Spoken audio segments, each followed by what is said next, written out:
Hello everyone, welcome to MS classes. Today we are going to discuss the assertion reason from unit 2 that is current electricity. ठीक है, +2 class. तो उसके कुछ assertion reason जो है वो आज हम करने लगे हैं. ठीक है, इस रिजर्शन रीज़न में बच्चों को काफ़ी प्रॉब्लम आती है जो बिलो एवरेज स्टूडेंट होते हैं. ठीक है, या एवरेज स्टूडेंट होते हैं. ठीक है, तो उनको कई बार समझ नहीं आता कि हमने असर्शन रीज़न अटैम्प्ट कैसे करने हैं. तो असर्शन रीज़न में आपको 4 ऑप्शन दिए होते हैं. सबसे पहले इन 4 ऑप्शन को समझना बहुत ज़रूरी है. जैसे पहले हम डिस्कस करते हैं, अभी जब भी हमने असर्शन रीज़न अटैम्प्ट करना है, सबसे पहले इन 4 ऑप्शन को अच्छी तरह से समझ लीजिए. If the both assertion and reason are true and the reason is correct explanation of assertion means first में हमें 2 पॉइंट दिए होते हैं. ठीक है, एक दिया होता है assertion, एक दिया होता है रीज़न. ओके, अगर उन्होंने फर्स्ट कंडीशन में बोला है कि assertion और रीज़न जो 2 स्टेटमेंट हमें दी हैं both are true and reason is correct explanation of assertion, और जो असर्शन की स्टेटमेंट है रीज़न उसकी करेक्ट एक्सप्लेनेशन है. ठीक है, मीन्स कि दोनों आपस में इंटर रिलेट कर रहे हैं. ठीक है, कि जो असर्शन दिया है रीज़न उसकी एक्सप्लेनेशन है. ठीक है, सेकंड ऑप्शन की अगर हम बात करें तो if both assertion and reason are true, अगर बोथ जो असर्शन और रीज़न दोनों ट्रू होंगे, ठीक है, but reason is not correct explanation of assertion, means आपको 2 स्टेटमेंट दिए हैं जिसमें असर्शन और रीज़न दोनों ही ट्रू स्टेटमेंट है. ठीक है, उसमें कोई मिस्टेक नहीं है, दोनों ही ट्रू स्टेटमेंट है, वैल्यूएबल फैक्ट हैं, but reason is not correct explanation of assertion. आप इसको ऐसे समझ सकते हो कि रीज़न का असर्शन के साथ कोई लिंक नहीं है, ये कोई अलग स्टेटमेंट है, असर्शन कोई अलग स्टेटमेंट है दोनों ही ट्रू लेकिन आपस में रिलेट नहीं कर रही है, वो असर्शन को एक्सप्लेन नहीं कर पा रहा. ओके, थर्ड ऑप्शन जो होता है वो हमने लगाना होता है तब when assertion is true but reason is false. जब असर्शन ट्रू हो और रीज़न फॉल्स हो तब हमने सी ऑप्शन लगाना होता है. और फोर्थ जो है वो ऑप्शन जो है वो 2 टाइप से पूछा जा सकता है. If both assertion and reason are false, अगर दोनों ही असर्शन और रीज़न फॉल्स हो, या फिर कई बार ऐसे भी दिया होता है assertion is false and reason is true. तो असर्शन वाली जो स्टेटमेंट है वो फॉल्स है एंड जो रीज़न वाली स्टेटमेंट है वो ट्रू है. ठीक है, इसके अकॉर्डिंगली हमने आंसर करने होते हैं. सो आज हम 5 to 6 असर्शन रीज़न जो है वो अटैम्प्ट करेंगे. Okay, the first assertion reason is the dimensional formula for the product of and conductor का जो प्रोडक्ट है that is same as for dielectric constant. तो डायमेंशनल फार्मूला जो है रेजिस्टेंस और कंडक्टेंस का सेम है as a dielectric constant. And reason आपको दिया है both have dimensions of time constant, दोनों की डायमेंशंस टाइम कांस्टेंट की डायमेंशन के साथ मैच कर रही है. दर्शन जो दिया है आपको उसमें बोला है कि डायमेंशनल फार्मूला जो है रेजिस्टेंस और कंडक्टेंस का. ठीक है, अगर हम देखें यहाँ पर, ठीक है, रेजिस्टेंस का, ठीक है, तो रेजिस्टेंस जो है that is equals to, it is a product of resistance and conductance. तो कंडक्टेंस भी हमारे पास क्या होती है, रेसिप्रोकल ऑफ रेजिस्टेंस. तो रेजिस्टेंस जहाँ पर कैंसिल हो जाएंगे तो इट मीन्स नो यूनिट. ठीक है, नो यूनिट बचा, तो नो यूनिट मीन्स ये क्या हो गई, डायमेंशन लेस क्वांटिटी. ठीक है, तो इट मीन्स जो फर्स्ट यहाँ पर बताया है product of the resistance and conductance that is a dimensionless quantity. ठीक है, अब अगर हम बात करें, ठीक, नेक्स्ट अगर हम बात करें उसमें है, नेक्स्ट में है कि आपने देखना है कि डाइलेक्ट्रिक कांस्टेंट. ठीक है, जो डाइलेक्ट्रिक कांस्टेंट होता है, ठीक है, this is also a constant quantity है एंड डाइलेक्ट्रिक कांस्टेंट जो है वो भी क्या होती है, डायमेंशनलेस क्वांटिटी. ठीक है, तो ये भी डायमेंशनलेस है, तो प्रोडक्ट जो है वो भी डायमेंशनलेस है. तो इट मीन्स कि असर्शन हमारा यहाँ पर क्या है, ट्रू. ठीक है, कि दोनों ही डायमेंशनलेस क्वांटिटी है, तो असर्शन हमारा क्या हो गया, यहाँ पर ट्रू हो गया. ओके, हमारा असर्शन क्या हो गया, ट्रू हो गया. ओके, सेकंड स्टेटमेंट अगर हम देखें, the both have dimensions of time constant.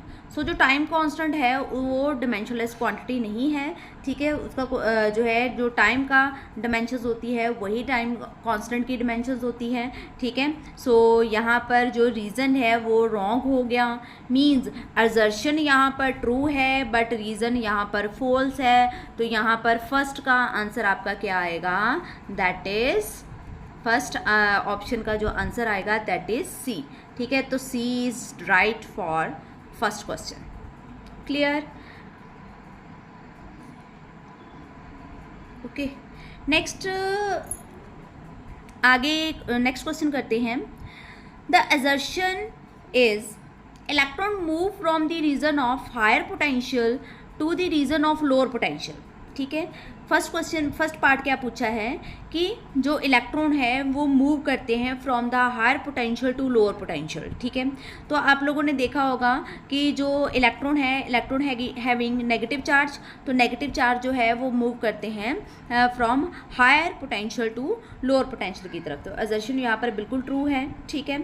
Second बात करें, an electron has less potential energy at a point where potential is higher, ठीक है। यहाँ पर पोटेंशियल हायर होगी, जहाँ उसकी जो पोटेंशियल एनर्जी होगी, ठीक है, जहाँ पर पोटेंशियल हायर है उसकी जो इलेक्ट्रॉन की पोटेंशियल एनर्जी होगी वो क्या होगी, लेस होगी, ठीक है। तो ये भी एंड वाइस वर्सा मीन्स कि जहाँ पर पोटेंशियल लेस होगी वहाँ पर उसकी पोटेंशियल एनर्जी हायर होगी, ठीक है। तो ये यहाँ पर जो मूवमेंट, जो असर्शन है दिया हुआ हमें, जो रीज़न है वो उसकी एग्जैक्ट करेक्ट एक्सप्लेनेशन दी है कि उन्होंने एक्सप्लेन किया है कि उसकी पोटेंशियल एनर्जी कैसे जो होगी पोटेंशियल एट लोअर पोटेंशियल। तो दोनों ही स्टेटमेंट यहाँ पर ट्रू है। तो यहाँ पर जो हमारा आंसर आएगा दैट इज ए, ठीक है। A is a correct for second question, ठीक है। सो सेकेंड के लिए हमारे पास यहाँ पर ए इज़ एग्जैक्टली करेक्ट, ठीक है। नेक्स्ट अगर हम बात करें थर्ड असर्शन रीज़न की, तो थर्ड असर्शन रीज़न में क्या है, a wire carrying an current, electric current has no electric field around it, ठीक है। इलेक्ट्रिक करंट कैरी कर रहा है लेकिन उसके अराउंड, इलेक्ट्रिक करंट कैरी कर रहा है बट उसके अराउंड कोई भी इलेक्ट्रिक फील्ड नहीं है। तो यहाँ पर जो आंसर आपका आएगा that is as many electrons enter one end of the wire as they go out from the other end, there is a no net charge on the wire and so there is a no electric field। तो कोई net charge नहीं होता wire का, इसलिए जो है कोई electric field यहाँ पर एग्जिस्ट नहीं करेगा। तो असर्शन यहाँ पर ट्रू है, ठीक है। थर्ड, अगर रीज़न की बात करें, the rate of flow of electron in one direction is equals to rate of flow of proton in opposite direction. तो डायरेक्शन जो है रेट ऑफ फ्लो का वो एक का जो है इलेक्ट्रॉन का एक डायरेक्शन में जा रहा है, प्रोटॉन का उससे ऑपोजिट डायरेक्शन में जा रहा है rate of flow of current. तो ये बिल्कुल ही रॉन्ग स्टेटमेंट है यहाँ पर। तो reason is exactly wrong. So third के लिए हमारे पास आएगा that is C option is correct, ठीक है। तो यहाँ पर थर्ड के लिए हमारे पास क्या आ जाएगा, सी ऑप्शन, ठीक है। Assertion is true but reason is not true, ठीक है।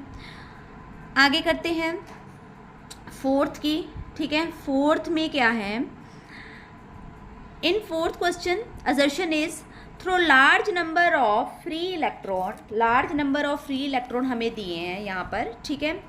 और are present in a metal, किसी मेटल में large number of free electron हैं प्रेजेंट हैं, ठीक है। एंड यहाँ पर हमारे पास क्या है, yet there is no current in the absence of electric field. Free electron तो प्रेजेंट है मेटल में लेकिन उसमें कोई भी इलेक्ट्रिक फील्ड एग्जिस्ट नहीं कर रहा है। In the absence of electric field no current is exist, ठीक है, करंट नहीं आ रहा है, ठीक है। तो यहाँ पर जो है पॉसिबल, ठीक है, कि असर्शन जो है through a large number of free electron बहुत ज़्यादा हों तो present in metal yet there is no electric current, तो इलेक्ट्रिक करंट नहीं होता है उसमें, ठीक है। दिस इज़ अ पॉसिबल, ठीक है। तो असर्शन यहाँ पर ट्रू हो गया। Reason, in the absence of electric field electron move randomly in all direction. तो रीज़न में क्या है, एब्सेंस हो इलेक्ट्रिक फील्ड की, ठीक है, बिल्कुल सही है। जब इलेक्ट्रिक फील्ड ना हो तो इलेक्ट्रॉन जो है वो रैंडमली मूव करते हैं, ठीक है, बिल्कुल करेक्ट एक्सप्लेनेशन है यहाँ पर, ठीक है। फ्री इलेक्ट्रॉन बहुत ज़्यादा हैं, चाहे एब्सेंस है इलेक्ट्रिक फील्ड की, ठीक है। असर्शन भी ठीक है यहाँ पर और रीज़न भी हमारे पास बिल्कुल ठीक है कि रैंडमली मूव करते हैं जब तक कोई इलेक्ट्रिक फील्ड अप्लाई ना करो। तो यहाँ पर हमारे पास जो फोर्थ क्वेश्चन है उसके लिए हमारे पास आंसर आ जाता है फोर्थ के लिए, that is A option, both are true, okay. Next fifth की बात करें, फिफ्थ क्वेश्चन में क्या है यहाँ पर, fifth question is assertion the internal energy resistance of the cell is constant. उन्होंने बोला है कि internal resistance of the cell is constant, ठीक है। सो ठीक है, next reason, ionic concentration of the electrolyte remain same during use of cell. ठीक है, जो आयनिक कंसंट्रेशन है इलेक्ट्रोलाइट की, वो जब सेल हम यूज़ करते हैं कॉन्टीन्यूसली, ठीक है, तो उसकी जो आयनिक कंसंट्रेशन है वो डिक्रीज़ होनी शुरू हो जाती है। ठीक है, सो यहाँ पर हमारे पास जो है रीज़न तो बिल्कुल ही रॉन्ग है। ठीक है, कि ionic concentration of electrolyte remain same during use of cell, तो सेम नहीं रहती है। ठीक है, चेंज होती है। जो आयनिक कंसंट्रेशन है वो सेम नहीं रहेगी during the use of cell.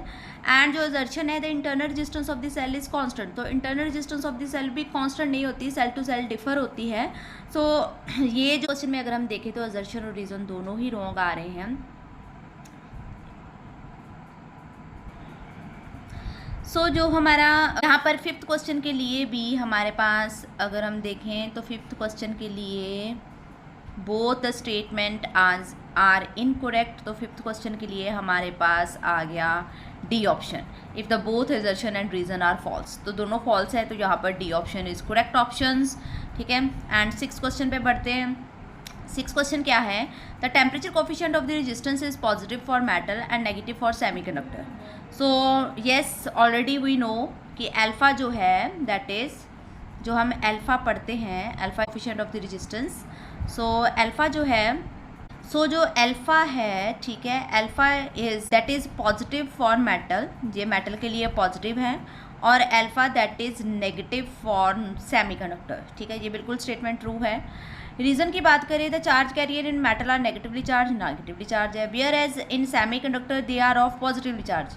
तो यहाँ पर ये स्टेटमेंट रॉन्ग है, क्योंकि सेमीकंडक्टर में जो चार्ज कैरियर्स वो इलेक्ट्रॉन भी होते हैं, ठीक है, एंड होल्स भी होते हैं, तो दोनों ही चार्ज कैरियर्स होते हैं यहाँ पर।